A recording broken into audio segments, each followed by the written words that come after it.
We're losing the soul of the country. We're losing the soul of London by ripping out all the good things about it and building these concrete blocks everywhere. And that's why you need to have oases. You need to have parks in cities. You need to have hills.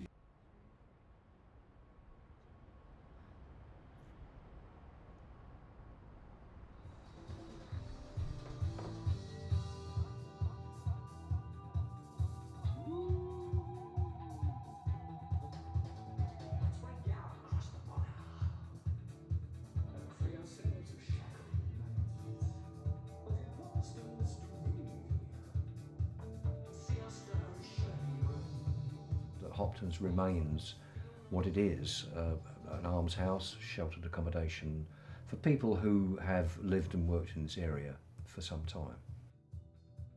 It debunks the theory that, you know, you get old and decrepit and just let's move you out the way and let the new lot in. What happens to people when they do retire or when they get older, they don't necessarily have to move out of the area where they've lived and worked for most of their lives, that they can come here and they can carry on.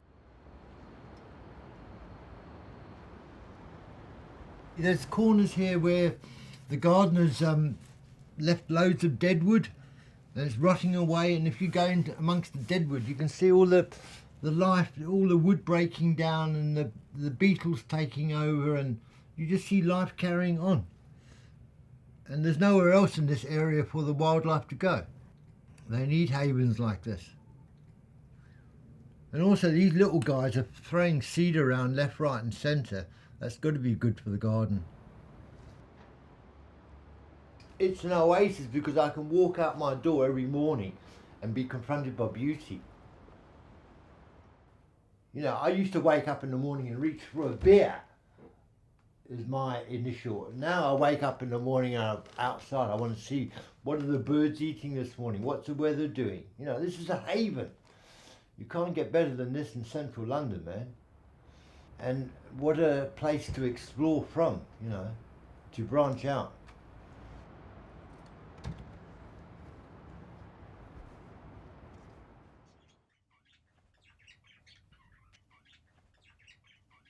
It's like a little village in the heart of the country, even though it's just 100 yards from the Thames. Well, I'm a real bird lover, even pigeons I like. I have over 300 ornaments in my house, China ones that is, and 9 live ones. I love flying. To me flying is the greatest things man ever made. Even when I live here, I like to see the planes in the sky. I work part-time at the House of Commons. It's just only 10 minutes away on the tube.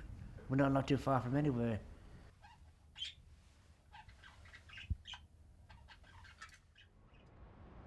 With all the big buildings going up around the corner, only the wealthy, only the people who can afford to stay in London.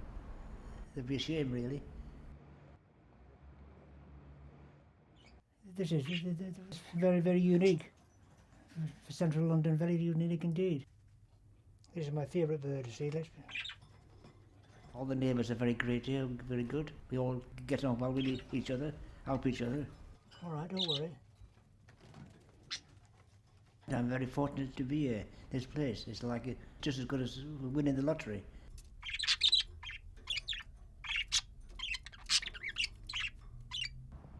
You can't sit in your arse and wait for things to happen.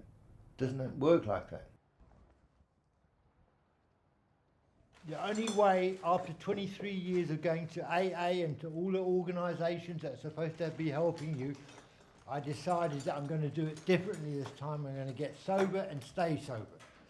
And the only way I found of doing that was by helping other people.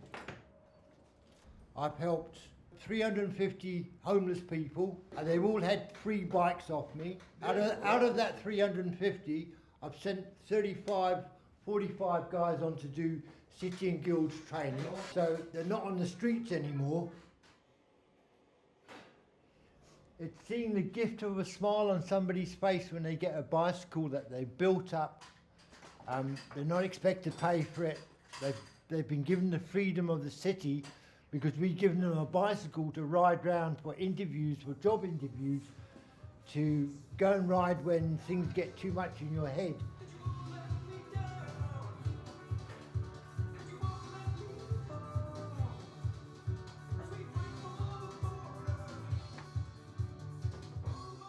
I can actually carry on doing my music here, be creative. There is another sense here where it's not like being, you know, like in a nursing home or cooped up somewhere. You can go out and you can explore the city, you can do whatever you like. You have a mixture in terms of the general community in this area. You don't just have young people or office workers or executives or whatever. There's actually a community of people who actually know this area. Some of them were born near here, but they've all worked in this area for many years. The young have to learn from the old, and the old can also learn from the young. Why not? That's the way it is.